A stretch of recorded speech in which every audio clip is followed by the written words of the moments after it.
2000 सालों से भारत में सेक्सुअलिटी और धर्म को कोई अलग नहीं कर पाया। मर्द और औरत दोनों ने ही ईश्वर को पाने के लिए शरीर का सहारा लिया।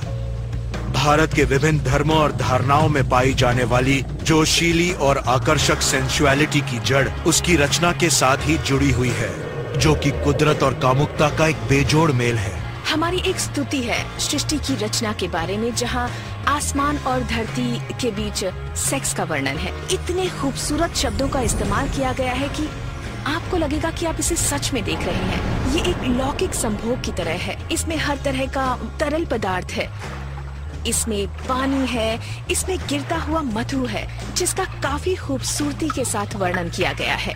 ये एक तरह का लौकिक मिलन है और भारतीयों की कल्पना में यही बसा है। भले ही भारत में जाति और नस्ल में काफी ऊंच नीच है, पर सेक्सुअलिटी और धर्म हमेशा जुड़े रहे हैं। हिंदुओं में सेक्स को लौकिक माना जाता है, जिसे आप सिर्फ प्रजनन के लिए नहीं बल्कि ईश्वर के साथ जुड़ने के लिए करते हैं। ग्रीक के लोगों की तरह ही भारतीयों ने भी सेक्स या उससे जुड़ी चीजों को देवी देवताओं से ही सीखा है। जहां कृष्णा को पूजने वाले हिंदू भक्त अपने देवता की इस कामुक प्रेम के जरिए ही मोक्ष पाने की सोचते हैं, वहीं दूसरी तरफ बुद्धिज्म जैसे धर्म में मोक्ष पाने का उनका अपना अलग ही तरीका है। योनि का मतलब है गर्भ। ये स्त्री के शरीर का वो हिस्सा है जो अग्नि की तरह है। इसी से ज्ञान की प्राप्ति होती है। बुद्धिज्म में एक मान्यता ये भी है कि बुद्ध योनि में रहते हैं और वो सेक्स को ज्ञान की प्राप्ति का एक अहम रास्ता मानते हैं। लेकिन सनातन सुख की तलाश में इस मनमोहक देवता के सारे भक्त योनि का सहारा नहीं लेते हैं। बुद्धिस्ट मॉन्क्स और नन्स की ऐसी काफी संस्थाएं हैं जो मॉनेस्ट्री में ब्रह्मचर्य का पालन करते हैं।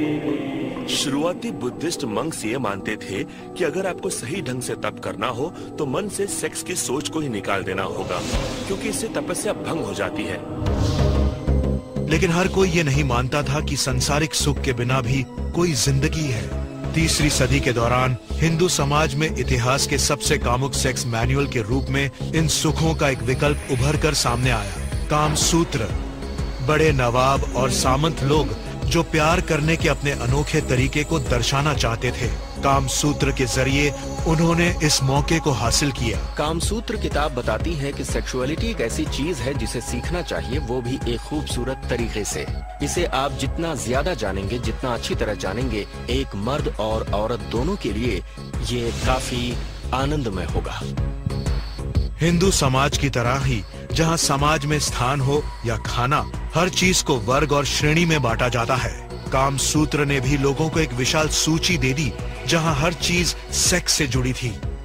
कामुकता से भरी सूची में अनेक प्रकार के लव बाइट्स और खरोंचों का वर्णन है।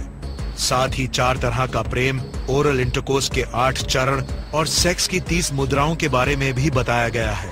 उनमें से कुछ सिर्फ एथलीट्स के लिए ही छोड़ देने चाहिए।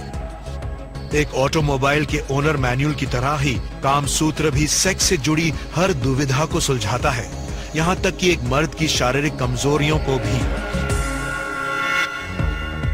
उसमें मर्द के निजी अंग को बड़ा करने के तरीके लिखे हैं, जैसे कि उसमें वजन बांधकर लटका देना। सुनकर अजीब लग रहा है, पर हाँ, कामसूत्र में साइज की काफी अहमियत है। काम सूत्र न सिर्फ बेडरूम में काम आ रहा था, बल्कि उसमें लिखे शब्द भी काम के थे। कवि अक्सर अपनी कविताओं में काम सूत्र से शब्द लिया करते थे। उनमें झुनकों की आवाजों का जिक्र होता था। औरतें काफी तरह के गहने पहनती थी, जिनमें छोटे झुनुक लगे होते थे। अगर कमरबंद आवाज करता मतलब औरत मर्द के ऊपर है, और अगर घुंघरू की आवाज आती मतलब वो नीचे है। अगर ज्यादा खुलकर सेक्स की बात ना करनी हो तो इस तरह से भी बात की जाती थी। काम सूत्र में शारीरिक सुख के राजों के अलावा भी काफी कुछ है। उसमें प्रेम, आलाप और शादी के बारे में भी नसीहत दी गई है। 3री सदी में इसके प्रकाशन के बाद काम सूत्र भारत में काफी लोकप्रिय हो गया। इस सेक्स मैनुअल को सबसे ज्यादा पढ़ने वालों में हमेशा घूमते रहने वाले कुछ नौजवान थे जिन्हें नगरक्का कहा जाता था।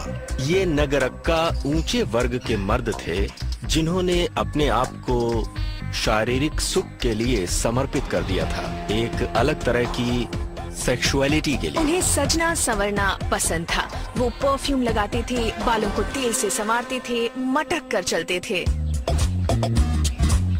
कुछ मामलों में जहां एक औरत को लुभाने के लिए कामसूत्र की किताब कम पड़ती थी, तो एक नगरक्का अपने पंख वाले दोस्त की मदद लेता था, तोते की। नगरक्का मर्द तोते से बात करते थे और उन्हें कुछ वाकये सिखा देते थे। वो मर्द हाजिर जवाब थे। वो चाहते थे कि उनके सौंदर्य बोध की तारीफ पंछी खुद करें। वो सबको अपने तोते से मिलाते थे।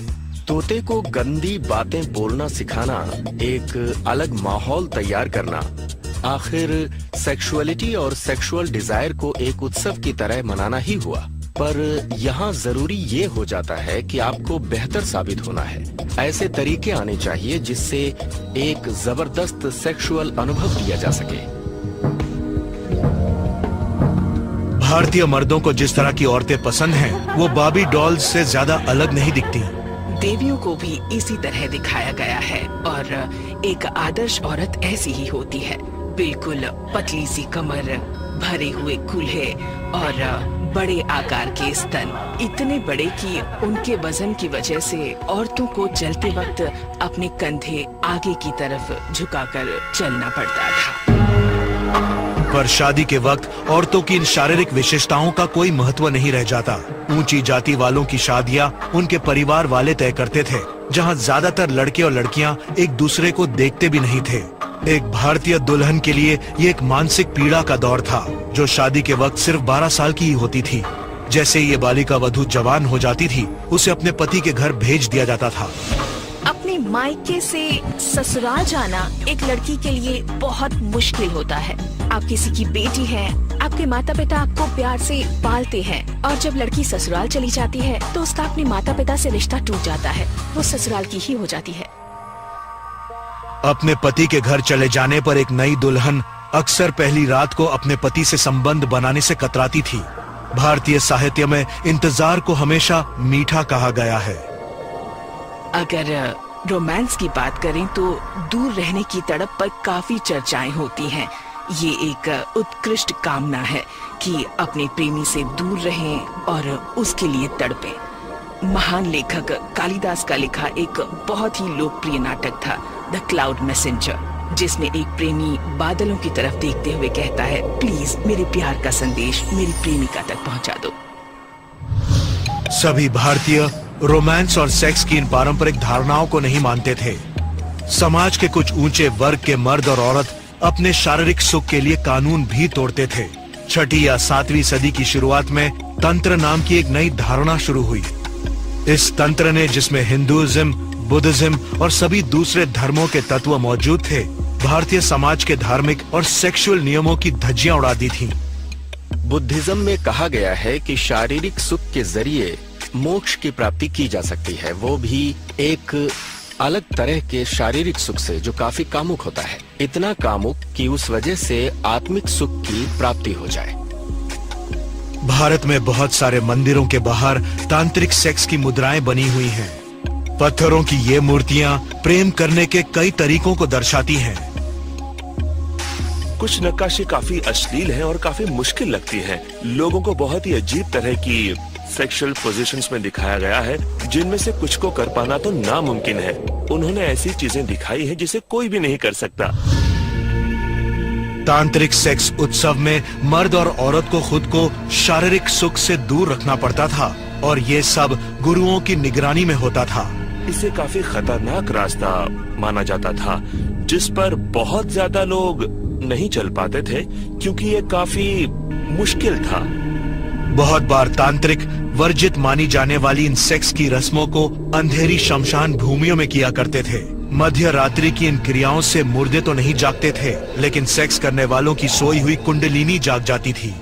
तंत्र का एक तरीका था कुंडलिनी। माना जाता था कि हमारे शरीर में सांप की सोई हुई ऊर्जा होती है और आप उसे जगाएंगे कैसे? आप उसे तपस्या से, सेक्स से योगा से जगा सकते हैं। उसे जगाने के बहुत से अलग अलग तरीके थे।